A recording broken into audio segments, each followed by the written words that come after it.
اعوذ باللہ من الشیطان الرجیم بسم اللہ الرحمن الرحیم وما لی لا اعبد الذی فطرنی وإلیہ ترجعون صدق اللہ العظیم۔ خلاصہ قرآن حکیم کے حوالے سے آج 23ویں پارے کا خلاصہ بیان کیا جا رہا ہے۔ 22ویں پارے کے آخر میں سورہ یاسین ہے اور اس کی 22 آیات 22ویں پارے کے آخر میں ہے، اور بقیہ ساری کے ساری جو صورت ہے وہ 23ویں پارے میں ہے۔ سورہ یاسین قرآن کریم کی مکی سورہ مبارکہ ہے۔ قرآن پاک میں ترتیب توقیفی کے لحاظ سے 36ویں نمبر پر ہے۔ نازل ہونے کے اعتبار سے 41ویں نمبر پر یہ سورہ مبارکہ نازل ہوئی۔ اس کی 83 آیات اور 5 رکوع ہیں۔ سورہ یاسین قرآن پاک کا دل اس سورہ مبارکہ کو کہا جاتا ہے، اور نبی پاک صلی اللہ علیہ وسلم نے خواہش بھی ظاہر فرمائی کہ میرا دل یہ چاہتا ہے کہ میرے امتی کے دل میں یہ سورہ مبارکہ ہو۔ اور اسی طریقے سے جو شخص صبح کے آغاز میں اس سورت کو پڑھ لیتا ہے تو اللہ رب العزت دن بھر کے کام اس کے آسان بنا دیتے ہیں۔ یاسین جو اس کا نام رکھا گیا وہ یا تو حروف مقطعات میں سے ہے یا پھر نبی پاک صلی اللہ علیہ وسلم کا صفتی نام ہے، جیسے کہ ہم نے تفصیلات 16ویں پارے میں سورہ طٰہٰ کے حوالے سے سمجھی تھیں۔ اس کے آغاز میں حضور علیہ السلام کی رسالت کی سچائی پر اللہ رب العزت نے قرآن کریم کی قسم اٹھائی، یاسین والقرآن الحکیم۔ یہاں پر یہ بات سمجھ لینی چاہیے کہ دیکھیں، ہم جب قسم اٹھاتے ہیں تو اس کا مقصد یہ ہوتا ہے کہ ہماری بات کا یقین کر لیا جائے، لیکن اللہ رب العزت جب کسی چیز کی قسم اٹھاتے ہیں تو اس کا مطلب یہ ہوتا ہے کہ یہ چیز بڑی عظمت والی ہے۔ اس کی عظمت کو بیان کرنے کے لیے، اس کی اہمیت کو بیان کرنے کے لیے اللہ رب العزت کسی چیز کی قسم اٹھاتے ہیں اور بیان کرتے ہیں۔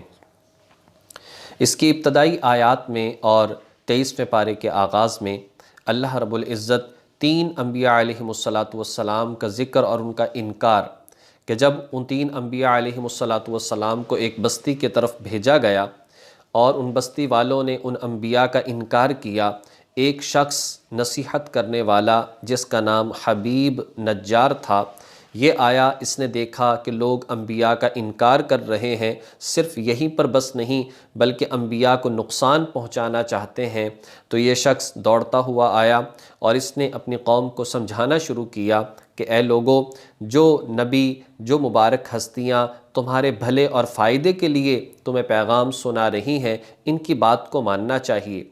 لوگوں کو پتہ چل گیا کہ یہ بھی مسلمان ہے، چنانچہ ان انبیاء کے حق میں بولنے کی وجہ سے اور اپنی قوم کو سمجھانے کی وجہ سے ان لوگوں نے اس نصیحت کرنے والے حبیب نجار اور انبیاء کا دفاع کرنے والے کو شہید کر دیا۔ یہ شخص شہید ہو رہا تھا، اس کی جان نکل رہی تھی، اللہ رب العزت نے جنت کے نقشے اور آخرت کی نعمتیں اس کو دکھا دیں، اور آیت نمبر 27 میں آتا ہے، یا لیت قومی یعلمون، کاش میری قوم کو آج میری حالت کا پتہ چل جائے تو وہ جو کام کر رہے ہیں وہ کام نہ کریں۔ حضرت عبداللہ بن عباس رضی اللہ تعالی عنہ سے روایت ہے، فرماتے ہیں کہ یہ شخص دنیا میں بھی اپنی بستی والوں اور لوگوں کا خیر خواہ رہا، اور آخرت میں بھی یعنی مرنے کے بعد بھی خیر خواہ رہا۔ اللہ رب العزت نے اس خیر خواہی کی وجہ سے، دیکھ لیں کہ قرآن پاک اور سب سے قیمتی جگہ یعنی کہ سورہ یاسین میں اس کا تذکرہ فرما دیا، اور قیامت تک کے لیے یہ تذکرہ، یہ آیات پڑھائی جاتی رہیں گی۔ اللہ تعالیٰ نے شروع میں پھر تکوینی اپنی دلائل، اپنی قدرت کے جو ہے وہ 3 تکوینی دلائل یہاں پر ارشاد فرمائے۔ دیکھو تو صحیح اللہ تعالیٰ کیسے بارش کو برساتا ہے اور زمین کو زندہ کر دیتا ہے۔ دیکھو تو صحیح اللہ رب العزت نے رات اور دن کا نظام بنایا، چاند اور سورج کا نظام بنایا، کیسے اللہ کی ذات نے اتنی بڑی بڑی کشتیاں اور جہاز پانی کے اندر چلا دیے، یہ سب اللہ رب العزت کی قدرت ہے، ورنہ تمہارے یہ سب کچھ اختیار میں نہ تھا۔ اللہ تعالیٰ نے آگے ارشاد فرمایا، ہم نے ہر چیز کے جوڑے جوڑے بنائے ہیں، جمادات ہوں، نباتات ہوں، کائنات کے ہر چیز۔ آج سائنس اس کے قریب پہنچ چکی ہے کہ واقعتاً ہر چیز کے اللہ رب العزت نے جوڑے بنائے ہیں۔ پھر اللہ تعالیٰ کی ذات نے نفخہ اول کا ذکر کیا۔ نفخہ سور جو ہے، سور جب پھونکا جائے گا، پہلی مرتبہ پھونکا جائے گا، یعنی سارا کا سارا نظام چل رہا ہوگا، پھر سارے احادیث مبارکہ میں آتا ہے کوئی ایک بھی اللہ کی ذات کا نام لینے والا جب نہیں ہوگا، اللہ تعالیٰ حضرت اسرافیل علیہ السلام ان کو حکم دیں گے اور وہ سور پھونکیں گے اور سارے کے سارے نظام کو ختم کر دیا جائے گا، سب کے سب ذی روح چیزیں اور کائنات کو درہم برہم کر دیا جائے گا، اور اس کے بعد پھر دوبارہ سے اللہ رب العزت حضرت اسرافیل علیہ السلام کو زندہ کریں گے، پھر دوبارہ سے وہ سور پھونکیں گے، سب کو زندہ کر دیا جائے گا، اللہ کے حضور پیش کر دیا جائے گا، اور پھر حساب کتاب کا معاملہ ہوگا۔ آگے ارشاد فرمایا، الیوم نختم علی افواہہم، اللہ رب العزت انسان کی زبان پر مہر لگا دے گا، یہ ہاتھ بولیں گے، یہ پاؤں بولیں گے، یہ جسم کے اعضاء بولیں گے، یہ بندہ کہاں پر گیا تھا، اس نے کیا کیا تھا، اس نے کیسی زندگی گزاری۔ پھر انسان کو پتہ چلے گا یہ اعضاء جو 100% میرے کنٹرول میں تھے، آج یہ میرے خلاف گواہی دے رہے ہیں۔ آخر میں اللہ رب العزت نے بتایا کہ دیکھو، اللہ تعالیٰ جس چیز کا ارادہ کر لیتا ہے، جو چاہتا ہے، وہ بس اللہ کے ارادے کا نام وجود ہے۔ اللہ تعالیٰ جو چاہتا ہے، جس چیز کے کرنے کا ارادہ کر لے، وہ چیز، وہ کام وجود میں آ جاتا ہے۔ لہٰذا مردوں کو زندہ کرنا یہ کوئی مشکل نہیں، اس نظام کو ختم کرنا یہ کوئی مشکل نہیں، یہ قیامت کو برپا کرنا یہ اللہ کی ذات کے لیے کوئی مشکل نہیں ہے، اور نہ ہی لوگوں کا حساب کتاب کرنا اللہ کی ذات کے لیے کوئی مشکل ہے۔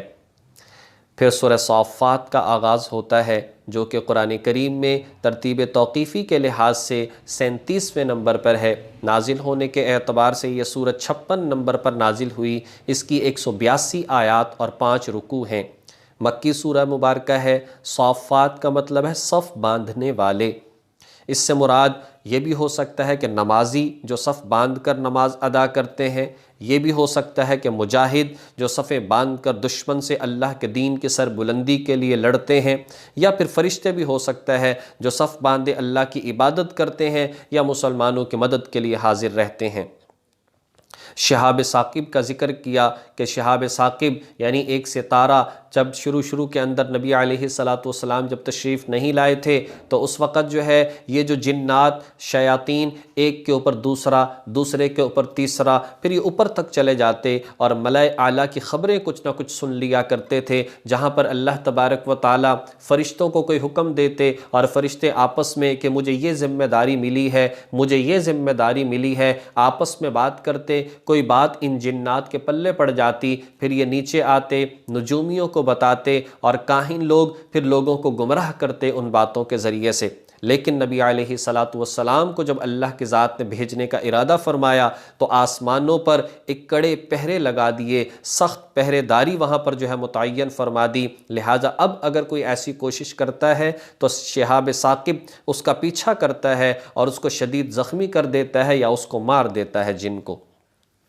باس بعد الموت کا ذکر فرمایا کہ یہ مشرکین یہ آخرت کا انکار کرتے ہیں۔ یہ بات یاد رکھیں کہ مشرکین ہو، دنیا کے اندر رہنے والا کوئی بھی ہو، مرنے کا انکار کوئی نہیں کرتا، لیکن مرنے کے بعد کی جو زندگی ہے، حساب کتاب ہے، دوبارہ اٹھایا جانا ہے، قبر کے اندر جزا اور سزا ہے، اور اسی طرح سے حشر کا میدان ہے، اللہ کے حضور حاضری ہے، جنت ہے یا دوزخ ہے، اور پھر دائمی کی ایک زندگی ہے، اس چیز کے ماننے کے حوالے سے منکرین، مشرکین، کفار انکار کیا کرتے تھے۔ لیکن جب ساری کی ساری صورتحال ان کے سامنے آ جائے گی، پھر قیامت کے دن یہ افسوس کریں گے، کاش ہم نے یہ سب کچھ مان لیا ہوتا۔ اسی بنیاد پر اللہ تبارک و تعالی ذکر فرماتے ہیں، جنتی اور دوزخی ان کا مکالمہ ذکر کرتے ہیں کہ جب ایک آخرت پر یقین رکھنے والا جب جنت میں چلا جائے گا، وہ جنت میں جا کر کہے گا ایک میرا ہم نشین ہوا کرتا تھا،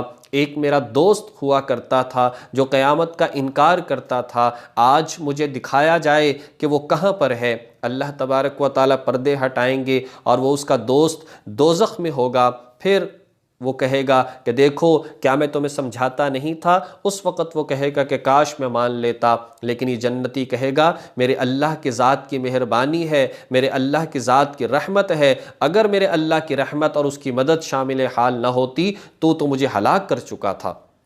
لیکن وہاں پر افسوس کرنا کوئی فائدہ نہیں دے گا۔ یہ ایمان والے، یہ آخرت پر یقین رکھنے والے اور اس کے مطابق زندگی گزارنے والے، نہ ان کو مستقبل کے اندر کسی بھی اعتبار سے کوئی خوف ہوگا اور نہ ہی ماضی کا کوئی غم ہوگا۔ آگے اللہ رب العزت کی ذات گرامی نے کچھ واقعات کی طرف اشارہ فرمایا۔ حضرت ابراہیم علیہ السلام کو دیکھ لو، کیسے انہوں نے اپنی قوم کو، اپنے والد کو توحید کی دعوت دی۔ انہوں نے سمجھایا کہ بت پرستی کوئی اچھا کام نہیں ہے، اللہ کی ذات کی عبادت کرنی چاہیے، بلکہ ایک انداز انہوں نے اپنایا۔ جب سارے کے سارے لوگ میلے میں چلے گئے، انہوں نے پیچھے سے سارے بتوں کو توڑ دیا اور ایک بڑے بت کے کندھے پر کلہاڑی کو رکھ دیا۔ جب وہ لوگ آئے، انہوں نے کہا کہ ابراہیم تم یہیں پر تھے، ہم تو سب میلے میں گئے ہوئے تھے۔ ابراہیم علیہ السلام نے فرمایا خود ہی دیکھ لو کس نے یہ کام کیا ہے۔ تو انہوں نے کہا ابراہیم تمہیں تو پتہ ہے کہ یہ بت تو نہیں کر سکتے، یہ بڑا کیسے توڑ سکتا ہے؟ تو کہا کہ اب بھی تمہیں یہ بات سمجھ میں نہیں آتی؟ تو ان کو سمجھنا چاہیے تھا، لیکن جب انسان کے پاس دلیل نہ ہو وہ گالیوں پر اتر آتا ہے، جب انسان کے پاس دلیل نہ ہو وہ لڑائی پر اتر آتا ہے۔ چنانچہ انہوں نے حضرت ابراہیم علیہ السلام کو آگ میں ڈالنے کا جو ہے وہ منصوبہ بنا لیا، لیکن اللہ کی ذات نے اس آگ کو بھی معجزانہ طور پر ابراہیم علیہ السلام کے لیے ٹھنڈا فرما دیا اور اللہ کی ذات نے ان کی مدد فرمائی۔ پھر اللہ تعالیٰ کی ذات نے ابراہیم علیہ السلام کو آزمایا۔ جو واقعہ بیٹے کا ہے ذبح کرنے کا اسماعیل علیہ السلام، وہ صرف اسی سورہ مبارکہ کے اندر موجود ہے۔ تو اللہ نے فرمایا اسماعیل بیٹے کو اس کو ذبح کرو۔ دراصل ابراہیم علیہ السلام نے خواب دیکھا میں اپنے بیٹے کو ذبح کر رہا ہوں۔ اب ظاہر ہے کہ نبی کا جو خواب ہوا کرتا ہے وہ تو وحی ہوتی ہے، وہ تو حکم ہوتا ہے، وہ ہماری طرح کوئی خیال، کوئی خواب نہیں ہوتا۔ چنانچہ انہوں نے بیٹے سے ذکر کیا، اے میرے بیٹے میں نے یہ خواب دیکھا ہے۔ تو بیٹا بھی چونکہ اللہ کے ذات نے اس کو بھی تو نبی بنانا تھا، اس کو بھی تو اللہ کے ذات نے نبی بنانا تھا، اس لیے حضرت اسماعیل علیہ السلام کہنے لگے اے میرے ابا جان، اللہ کے ذات نے جو آپ کو حکم دیا ہے وہ آپ کر گزریے، انشاءاللہ تعالی آپ مجھے صبر کرنے والا پائیں گے۔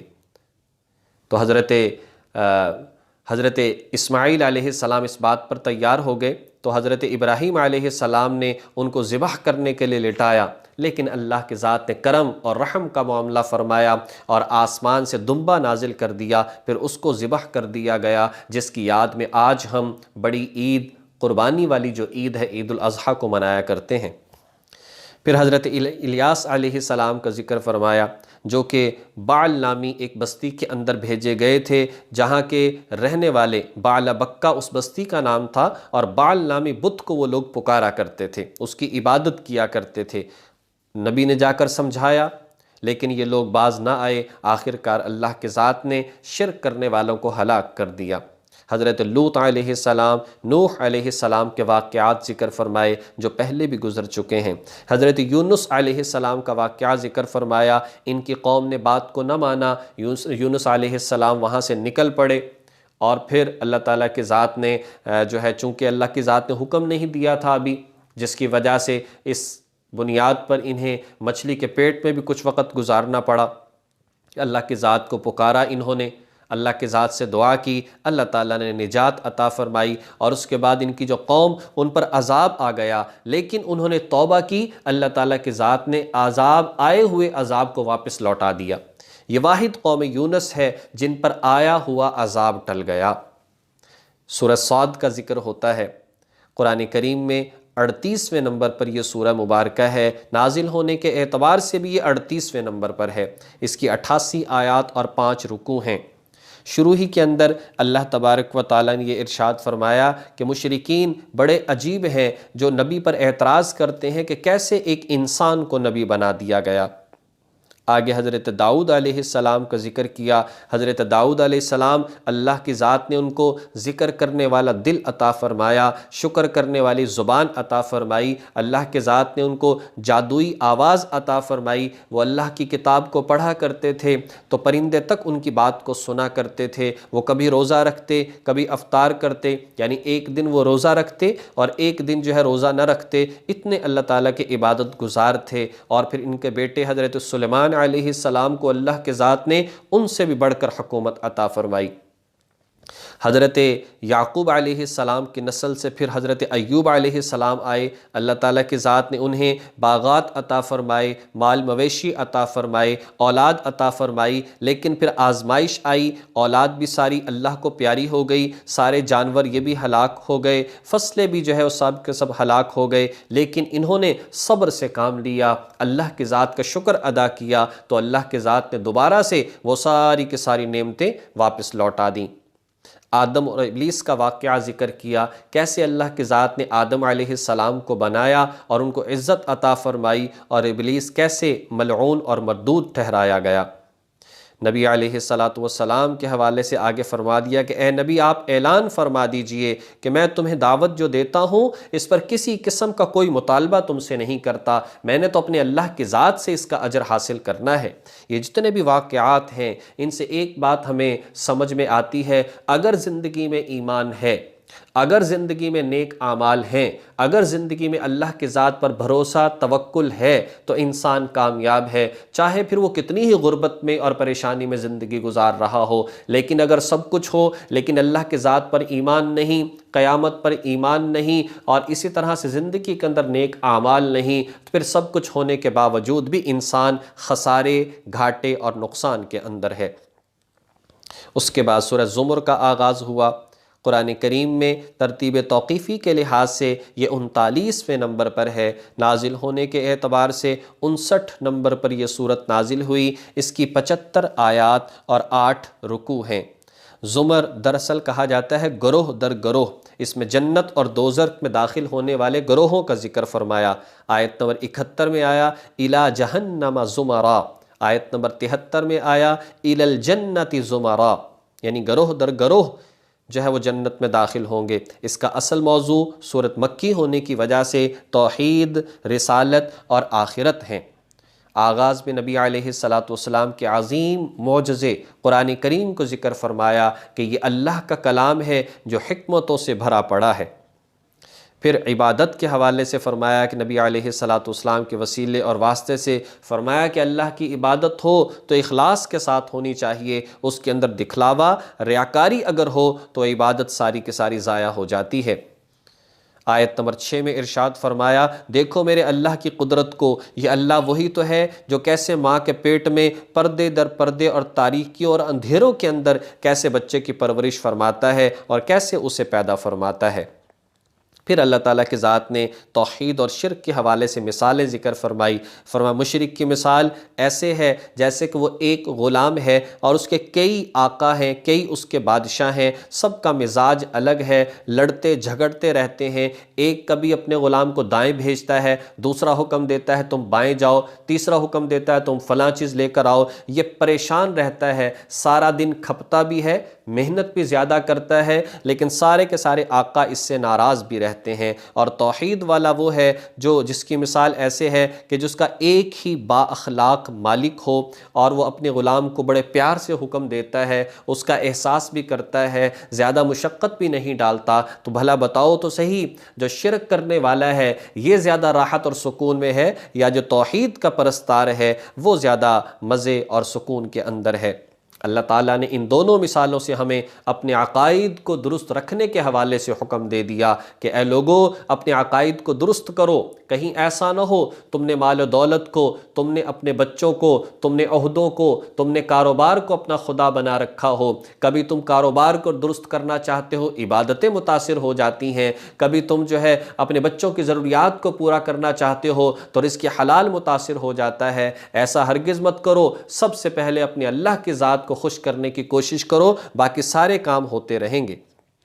اور آخر کے اندر ارشاد فرما دیا کہ اللہ تبارک و تعالی ہمیشہ ان ساری باتوں کے ماننے والے کو کامیاب فرماتے ہیں، اور جو نہیں مانتا تو دیکھ لو انبیاء کے واقعات، قوموں کے واقعات، کہ نہ ماننے والا ہمیشہ ناکام بھی ہوا، نامراد بھی ہوا۔